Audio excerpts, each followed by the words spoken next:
இவனுக்கு என்ன எந்த நாளும் பிரச்சனை தான். ஆனால் இவன் என்ன எப்படி இருப்பான்டா, அந்தந்த பிரச்சனை அந்தந்த டைமில் மட்டும்தான் எதிர்கொள்வான் தவக்குள் உள்ளவன். இந்த தவக்குள் இல்லாதவன் பிரச்சனை என்னடா, அவன் ஊரில் உள்ள எல்லா பிரச்சனையும் அவன் தான் எதிர்கொள்கிறான். ஏன் எல்லாரும் பற்றி அவனுக்கு கற்பனை, எல்லாத்தையும் அவனுக்கு கற்பனையில் தலையில் போட்டு நாளைக்கு என்ன ஆகுமோ, நாளை மறுநாள் என்ன ஆகுமோ, அப்படி இப்படின்னு என்ன செய்வான், ஒரு கற்பனையில் நிற்பான்.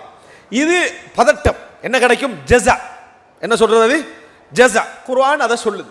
குர்ஆன் அதை சொல்லி காட்டுது. எப்படி சொல்லி காட்டுது? இதா மஸ்ஸஹு ஷர்ரு ஜஸூஆ வ இதா மஸ்ஸஹுல் கைரு மனூஆ. ஒரு அதாவது தீங்கு வந்து விட்டால் பதறக்கூடியவனாக இருக்கிறான் மனிதன்.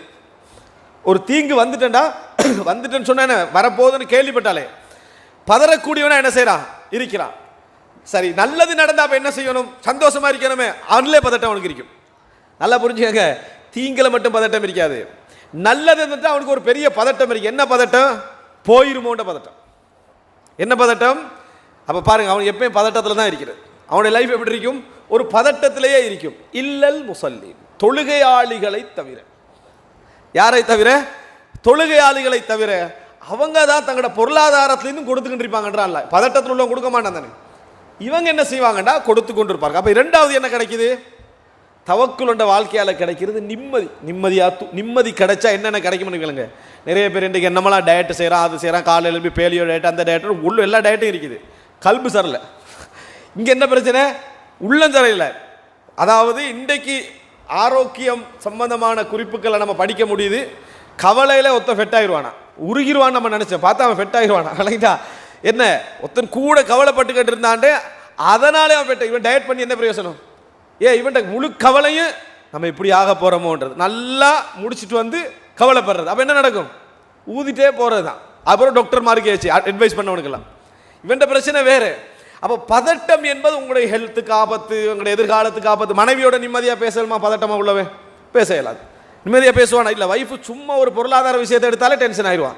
இவன் ஏற்கனவே பதட்டத்தில் இருக்கிற, இந்த ஐடியா கொஞ்சம் 2 வருஷத்துக்கு செலவாகிற மாதிரி இருக்குதுன்னா அது என்ன செய்யும்? இப்போ எனவே மனிதனுடைய உணர்வில் உள்ளது இது. பிள்ளைகளை பற்றிய பதட்டம். இப்போ நிறைய பேர் வந்து தண்டை எதிர்காலம் அழிஞ்சு போனாலும் பரவாயில்ல, பிள்ளையுடைய எதிர்காலத்தை தண்டை தலையில் வச்சுட்டிருக்கிறான். பிள்ளையுடைய எதிர்காலத்தை தனது தலையில் வச்சுட்டிருக்கிறான். இதனால முதலாக என்ன நடக்குது? அவன் எதிர்காலத்தை இவன் அழிச்சிடுறது. இவன் கொடுக்குற கவனத்தில் அவன் அழிஞ்சு போயிடுறான். நடக்குதா இல்லையா? நடக்குது. ரெண்டாவது என்ன? நிம்மதியான வாழ்க்கை கிடைக்கும் தவக்குல சரியா புரிஞ்சோம்னு சொன்னான். தவக்குல சரியாக புரிந்தோம் என்றால் உள்ள ரீதியாக பலமானவர்களாக இருப்போம். நிம்மதியான ஒரு ரிலாக்ஸான வாழ்க்கை கிடைக்கும். அதாவது உள ரீதியான பலமானவராக ஆகிவிட்டாலேயே நம்ம வந்து பதற மாட்டோம். நம்ம வந்து என்ன செய்ய மாட்டோம்? பதற மாட்டோம், ரிலாக்ஸ் ஆகிருப்போம். யாரோட நின்று கொஞ்சம் பேசலாம்.